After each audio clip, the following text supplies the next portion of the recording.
Essentially, Israel has been painted as a country that illegally stole Palestinian land. It illegally occupies Palestinian land. It's got illegal settlers. It practices apartheid. It commits genocide. All of these things, all of them, including the suggestion of illegal occupation, are lies. They're all lies. And the whole thing, this whole narrative was developed in the 1960s by the Soviet Union, and they predominantly used Romania as their main tool to build up this narrative against Israel. So you have visited the Gaza Strip several times after October 7th. How does Gaza look like? Gaza is what I think President Trump described as a demolition site. A huge amount of Gaza has been destroyed. There are relatively few buildings still standing. There's devastation pretty much everywhere. And the reason for that is it's not been gratuitous destruction by Israel. The reason for it is that in a huge majority of houses, mosques, schools, other buildings have been used as military locations by Hamas. Now that ranges from using them as command posts, using it for weapons storage, and a range of other activities. And literally, in some places, every other house, in some cases every house, has got weapons in it. Rocket launchers, grenades, explosives, rifles. And it enables the Hamas terrorists to move around above ground, obviously dressed as civilians, among the civilian population, without carrying weapons. They can move around, and without weapons, who knows whether they're terrorists or not. And then they can go into a house and they know where the weapons are, take the weapons, attack the IDF, leave the weapons, move on. And so that has led to the destruction. You might say, well, why has the IDF not gone into the houses and just got the weapons? Well, many of these houses are booby-trapped. And they've got very sophisticated explosive devices in the walls, in the floors, in the furniture, covered by cameras sometimes. So the IDF can go in there, somebody watching the camera, press a button, kills the soldiers. So why would you do that if you can destroy them, which is unfortunate, but it's the only way. Many other houses, huge number of buildings in Gaza, have got tunnel entrances in them. And again, these tunnel entrances are booby-trapped, and the best way to deal with them is probably to destroy the house or the building that they're in. So you've got a lot of destruction. I've been into houses inside Gaza, and I've seen rifles under children's beds, rocket launchers in the cupboard in the kitchen, boxes of grenades in the sitting room, things like this. So all this has led to a very, very terrible situation in Gaza. Let's say that we are IDF soldiers. We have to fight in the Gaza Strip. How can we decide if someone who is coming is a terrorist or just a simple civil? Well, the IDF have got very, very good intelligence inside Gaza. And that intelligence has grown in sophistication since this war began. And that obviously includes human sources inside Gaza. And it includes technical intelligence, monitoring phones, monitoring other forms of communication, and aerial surveillance from drones and from various other platforms. So you can identify some of the terrorists through intelligence. They also have, in many cases, they have facial recognition software and equipment, so you can identify individuals.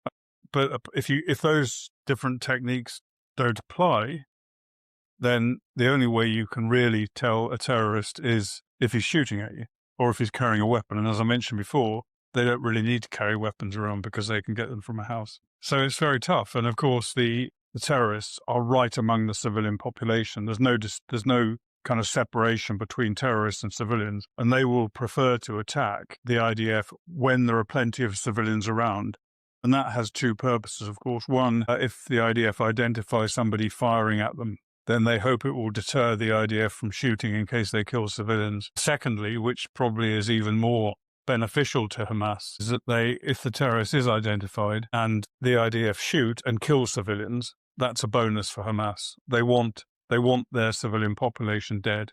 The same applies with airstrikes against terrorists. The terrorists, the leaders in particular, will almost invariably be surrounded by their families, by other civilians, so that if Israel does take them out, then civilians are going to die as well. That's exactly what they want to happen. They want their own civilian population to die so that they can vilify Israel, isolate Israel, get Israel condemned on the world stage.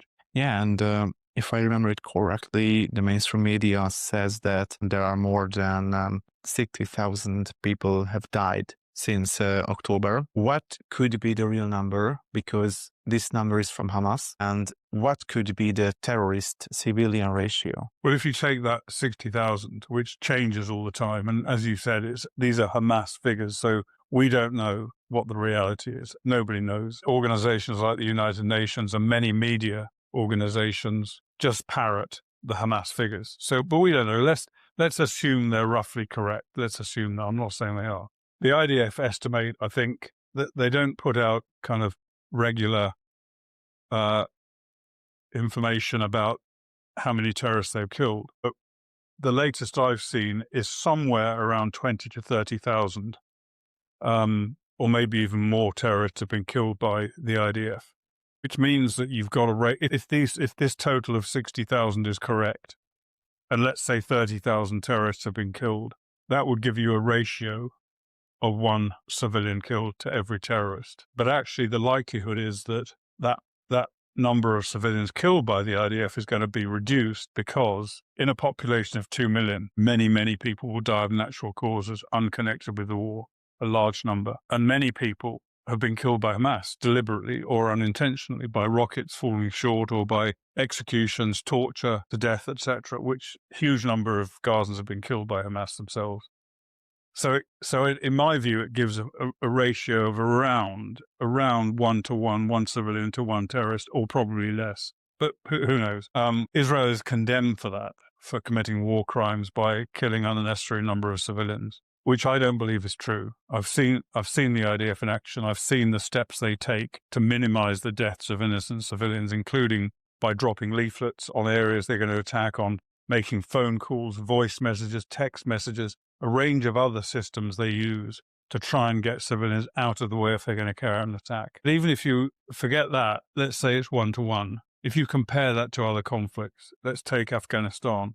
The ratio the Americans estimate that their troops killed in Afghanistan was 5 civilians to every combatant. If you take Iraq, it's 3 civilians to every combatant. And the United Nations issued a report a few years ago suggesting that 9 civilians have been killed for every combatant in conflicts around the world of this type since the Second World War. So a ratio of somewhere around 1-to-1, terrible though it is, I think demonstrates how careful the Israelis have been in this situation where Hamas want them to kill their civilians and put them into situations where they have often little choice. I think it shows the effectiveness of the Israeli tactics, and it's the exact opposite of what so many people around the world pretend is the case. But then why the world condemns Israel? Because it's like, if you look at the UN, and they condemned Israel last year 15 times maybe, and condemned every other countries 13 times. So why? And that's not just in the last year. The same kind of levels, the same condemnation of Israel is applied in the United Nations for many years, far disproportionate to the reality. You're looking at other conflicts around the world. There's far more reason to condemn countries other than Israel, but they're basically brushed aside. The reason why is actually relatively straightforward, but little understood. Essentially, Israel has been painted as a country that illegally stole Palestinian land. It illegally occupies Palestinian land. It's got illegal settlers. It practices apartheid. It commits genocide. All of these things, all of them, including the suggestion of illegal occupation, are lies. They're all lies. And the whole thing, this whole narrative was developed in the 1960s by the Soviet Union, and they predominantly used Romania as their main tool to build up this narrative against Israel. And it was done because the Soviet Union wanted to harm US and UK interests in the Middle East. They were the 2 main powers in the Middle East then. And they wanted to use Israel to harm them. So they transformed what was, in fact, a religious war by the Arabs against the Jews into a war of national liberation, because they calculated that a religious war would not get any traction in the West, because and fighting for religion is unfashionable in the West, and was then. But a war of national liberation, along the lines that they created in many other different parts of the world, would have traction, and did have traction. And so they created the Palestinian people. There was no such thing as the Palestinian people before the mid-60s. There were Arab populations in what was previously known as the Palestinian Mandate under British control. but they didn't take on a Palestinian identity. They considered themselves Arabs, but it was given to them, this identity, by the Soviet Union. In Moscow, the Palestinian National Charter was written. Yasser Arafat was appointed and maintained in power by the Soviet Union in charge of the Palestinian Liberation Organization. Mahmoud Abbas was baptized as his successor. Both of them, in fact, both Yasser Arafat and Mahmoud Abbas were KGB assets under the Soviet Union. All of the chants you hear on university campuses today, I don't know about here in Hungary, but certainly in the UK and the United States, other European countries, you'll get from the river to the sea, you'll get genocide, you'll get apartheid, and all this stuff, illegal. So all of this comes from the Soviet Union. So students today and the United Nations, other organizations who are chanting these lies against Israel, they're parroting propaganda developed in the Soviet Union. And so because of this, if an ordinary decent person understands that Israel stole land from the Palestinians, from the Arabs, illegally settled, practices apartheid, practices genocide, if an ordinary decent person like you or me hears that, you would be horrified if you believe it.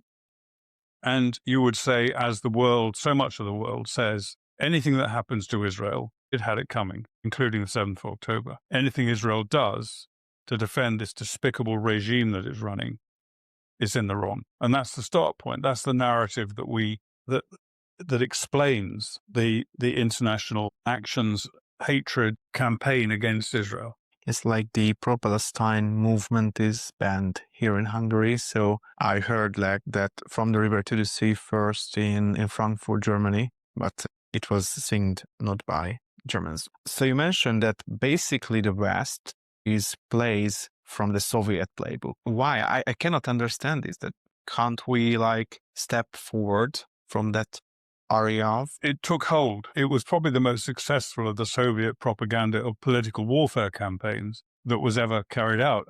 And, the Soviet Union obviously is now dead, but its legacy lives on in the campaign against Israel. And in the Western universities as well. Sorry? And in the Western universities. Yeah, in Western universities. In so many different elements of Western culture.